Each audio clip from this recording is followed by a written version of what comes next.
Hello दोस्तों, welcome back to my channel. So friend, मेरा नाम है यशवंत और मैं बनाता हूँ रियलिस्टिक आर्ट। तो फ्रेंड, आज मुझे 30 डेज कंप्लीट होने वाली हैं। जैसा कि फ्रेंड मैंने कहा था कि मैं 30 दिन तक कंटिन्यू ड्राइंग वीडियो बनाऊंगा और मैं उसे रोज अपलोड करूंगा। तो दोस्तों, आज मुझे है आखिरी दिन और इसके साथ मैं कल आपको अपनी पूरी 1 महीने की ड्राइंग बताऊंगा, जो कि फ्रेंड मैंने 1 महीने तक बनाई है।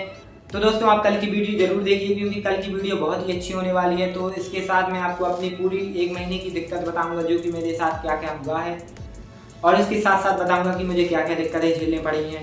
तो फ्रेंड, आप कल की वीडियो मिस नहीं कीजिएगा क्योंकि कल की वीडियो बहुत ही अच्छी होने वाली है। तो फ्रेंड, अब हम चलते हैं अपनी ड्राइंग वीडियो की ओर। तब तक के लिए धन्यवाद।